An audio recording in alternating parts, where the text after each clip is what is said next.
Today I'm going to tell you a story so relentless, it lingers like gunpowder in your lungs. Set deep in the American West, where the wind never stops whispering and the horizon burns under a merciless sun. It's a place where justice rides in a saddle holster and fate waits behind every ridge of sand. It began with something small, a cloud of dust rising in the distance, just enough to turn a quiet evening into the last mistake 6 men would ever make. Before we kick off this adventure, don't forget to hit like on the video and let us know in the comments where you're watching from. The desert never speaks, but it never forgets. It keeps the bones of men who believed they couldn't die. It keeps the splintered wagons swallowed whole by drifting sand. It keeps the last ragged screams of riders who misread the horizon beneath a blazing sun. The land rests quiet and watchful. Cicadas rattle in the heat. The air trembles like the earth itself is bracing for something it has seen too many times before. Far out where the sky bleeds into jagged stone ridges, a lone cabin leans into the wind. Its boards are bleached bone white, warped by years of dust and weather. It's the kind of place a man rides to when he's done being remembered. In the nearest town, no one says the name of the man who lives there. Not out of fear. Something deeper than that. Respect, maybe, or superstition. His story is told in low voices around campfires, stripped down to fragments that leave more mystery than truth. And today, across that wide stretch of desert, 6 riders are closing in. They think they've found an old settler living alone. A man who'll hand over food and water, or bleed for refusing. What they don't know is they're riding straight toward the last mistake of their lives. By sundown, their fate will be sealed. Most of them won't last long enough to understand how it happened. Late summer, 1881. The frontier was a place where law was scarce and justice rode in a saddle holster. Dust clung to skin and teeth. Hunger carved men down to tendon and bone. Even the wind carried the sharp, bitter scent of gunpowder.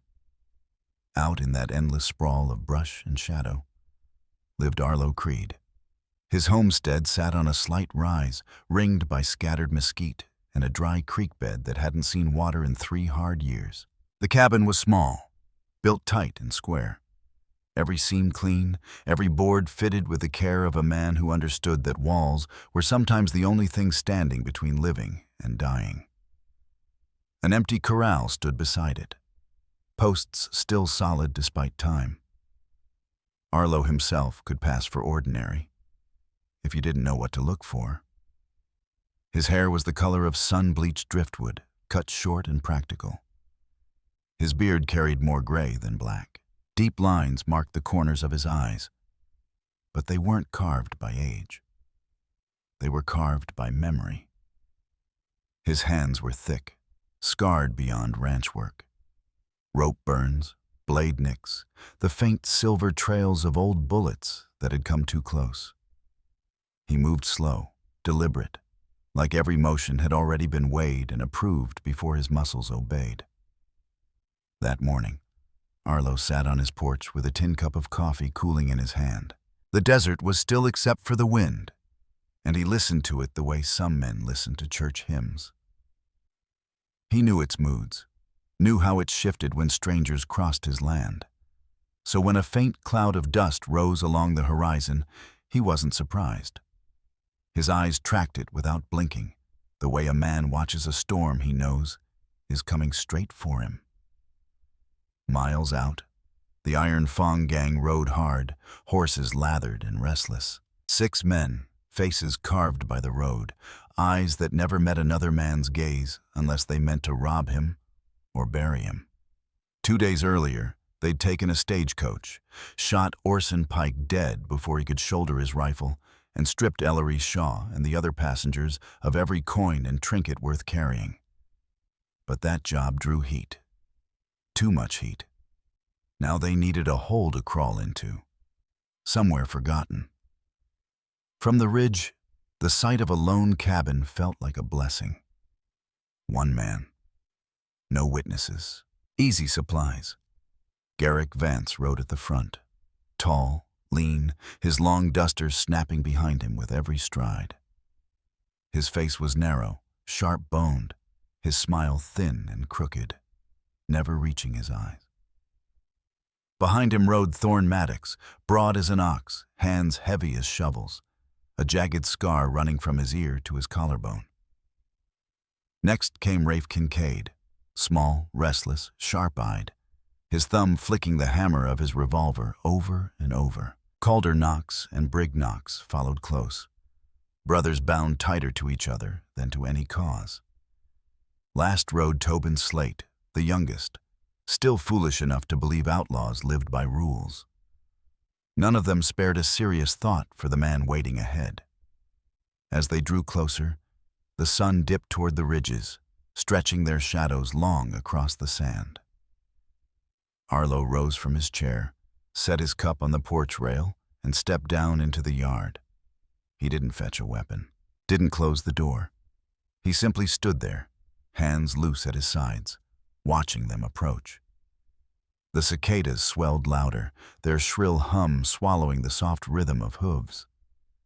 From the saddle, Rafe let out a laugh. "Take a look at him, Garrick.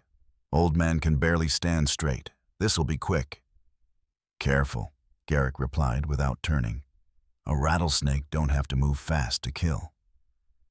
Strange thing to say, but no one challenged it. They'd seen plenty like Arlo Creed, drifters too stubborn or too weak for town life, drying up under the sun. What they didn't see was how Arlo's eyes measured everything. The slight hitch in the led horse's gait, the wind direction, the exact distance to his door, the twitch in Rafe's trigger finger. At 30 yards, the gang slowed to a walk. Their horse's breath misted in the cooling air. Garrick's smile widened, but his eyes stayed cold. "Evening, old-timer," he called. "Looks like you've got company." Arlo studied each face, each weapon. When he spoke, his voice was low and steady enough that they had to lean forward to hear it. "Not the kind I'd invite." Something in the tone made Rafe's grin fade. Thorn shifted in his saddle and glanced at Garrick. The leader chuckled softly. "We're just passing through. Thought maybe you had some food. A place to rest our boots. No trouble, long as you're friendly." Arlo didn't blink. "Trouble's got a habit of following men like you, whether you ask for it or not." The cicadas fell silent, like the desert itself was listening. For a split second, Garrick's smile slipped. Then it came back. "We'll see." Above them, the first stars bled into the bruised sky. The day's heat lingered, heavy and tense, like something about to snap. Arlo Creed stood alone against the coming dark. The outlaws believed they had chosen him. They had no idea the land and fate had already chosen them. Thorn Maddox's revolver rode low on his hip, the grip polished smooth from years of hard use. His palm rested on it like he was already feeling the recoil, already picturing the draw. Behind him came Rafe Kincaid, thin as barbed wire, eyes cutting through every shadow. His left thumb kept thumbing back the hammer of his pistol. Click, click, click. Nerves, maybe, or anticipation, hard to say which. Calder Knox and Brig Knox followed close, blood brothers in more than name. Calder wore a crooked grin that never quite turned friendly. Brig had the same sharp features, but his eyes were hollow, like whatever warmth he'd once carried had burned out long ago. Bringing up the rear was Tobin Slate, the youngest of them. His cheeks still held a trace of boyhood, but the rifle strapped across his back said he was trying damn hard to prove otherwise. From their saddles, the man on the porch didn't look like much. They'd talked about him on the ride in. Rafe had called him easy pickings. Thorn had said they'd take what they needed and leave him breathing, if he showed some sense. Garrick Vance had stayed quiet most of the way. Let the others fill the air with bravado. His silence weighed heavier than any threat. When he finally spoke, his voice was low and even. Don't mistake a man for weak just because he rides alone. Quiet men sometimes carry the worst ghosts. They laughed, but not full-throated. In the yard, Arlo Creed shifted his stance, not from discomfort but from calculation. He measured the span from porch to corral, the slope of the dirt, the angle of the fence rails. He clocked the wind and how it carried sound, toward him faster than toward them. His eyes drifted to the dry creek bed, good cover if needed. Then to a faint glint of metal near the woodpile. The land itself was a weapon, and he knew every inch of it like scripture. Somewhere out in the brush, a coyote howled. Another answered, farther off. The gang slowed as they descended from the ridge, sunset throwing their faces into shadow. Garrick lifted a hand, signaling Thorn and Rafe forward. Go see what kind of man we're dealing with, he said.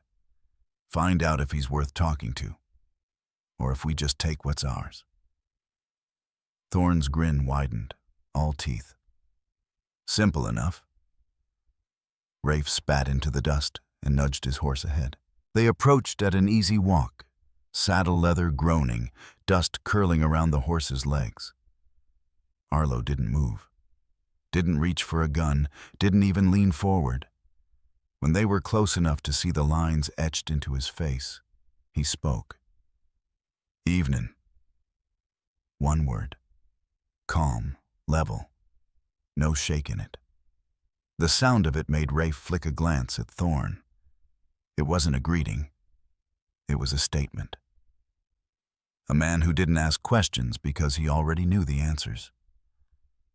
Thorn cleared his throat. Evening. Name's Thorn. This here's Rafe. We're just passing through. Figured you might have a little to spare. Water, food, maybe a roof for the night. Arlo's gaze traveled over them, slow and steady. Not obvious. Just enough to make a man feel examined. Roof's mine, he said. Food and water depend. Depend? Rafe echoed, thumb still ticking the hammer back. Depend on what? On whether you plan to ride out peaceful come morning, Arlo replied. A pause. Wind sliding across dry earth. Some men take more than they're offered. Thorn let out a laugh, but it rang hollow. You fret too much, old-timer. Arlo's eyes dropped, not to their faces, but to their hands, their guns, the twitch of reins in tight fingers. Then his gaze slid past them to Garrick, watching from horseback without blinking. Some things are worth fretting over, Arlo said. Thorn's grin tightened. Rafe opened his mouth, but Arlo had already turned slightly, like the matter was settled. Not rude, not dismissive, just certain.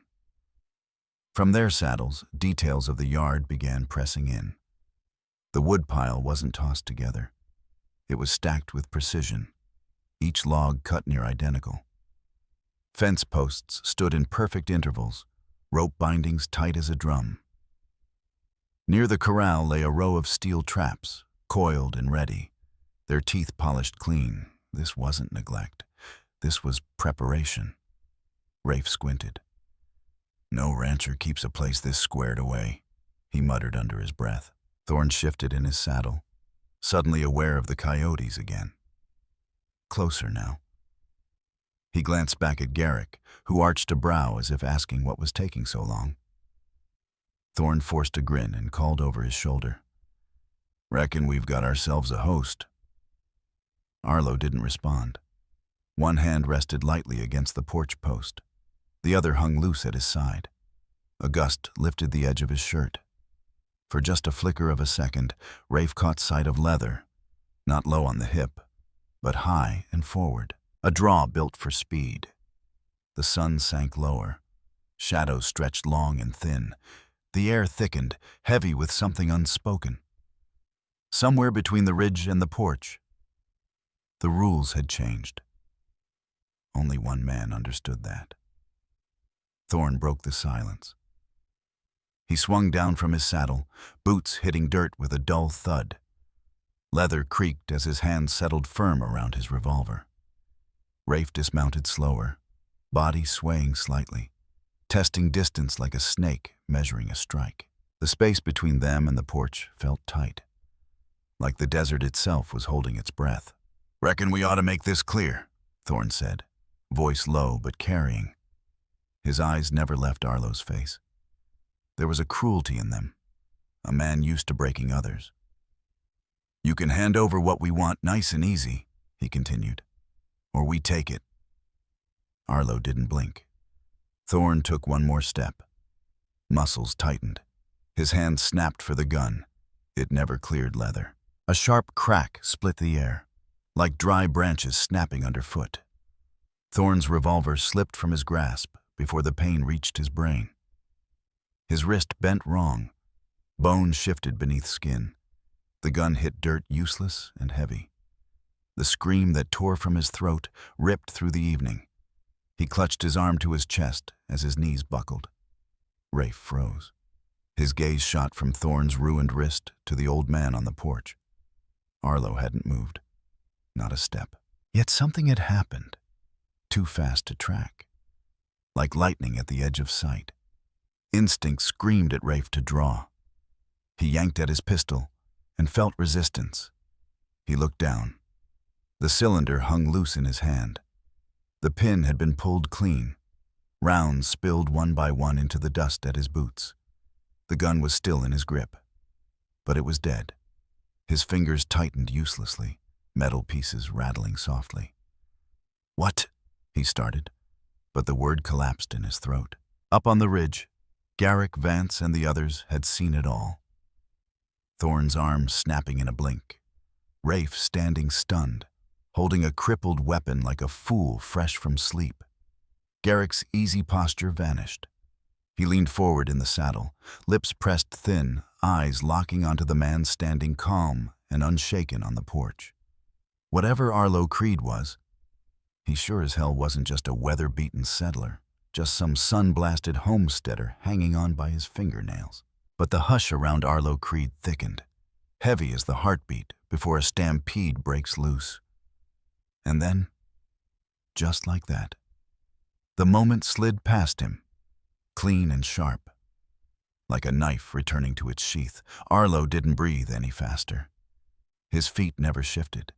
He kept his eyes on Thorn Maddox a fraction longer, like he was judging whether the big man could still swing a leg over a saddle with that ruined wrist. Then his gaze drifted to Rafe Kincaid, standing there stunned, staring at his crippled iron. Arlo's look held no pride, no anger, just cold measure, like he was deciding if either of them was still worth the trouble. For a blink, the porch and the dust weren't there anymore. In Arlo's mind, the world snapped sideways into smoke and heat and the sharp copper stink of blood. Men shouted somewhere beyond the haze, their voices swallowed by rifle cracks and distant cannon thunder. Grit stung the air. Arlo moved low between torn-up earthworks, a rifle tight to his shoulder, boots sinking into mud, churned dark with things he didn't name. He saw the flash of uniforms, the wild, frightened eyes of boys who didn't yet know how short life could be. And he felt that strange, brutal clarity. When you pick one target in a storm of chaos and erase him before he can even draw his next breath. Then the memory vanished as quick as it came. The night air returned, cool and tense. Thorn groaned on his knees. Rafe stared down at broken steel like it had betrayed him. From the ridge, Garrick Vance's voice carried down, low, hard, cutting through the dark like a honed blade. "Mount up!" Calder Knox and Brig Knox traded a look but didn't argue.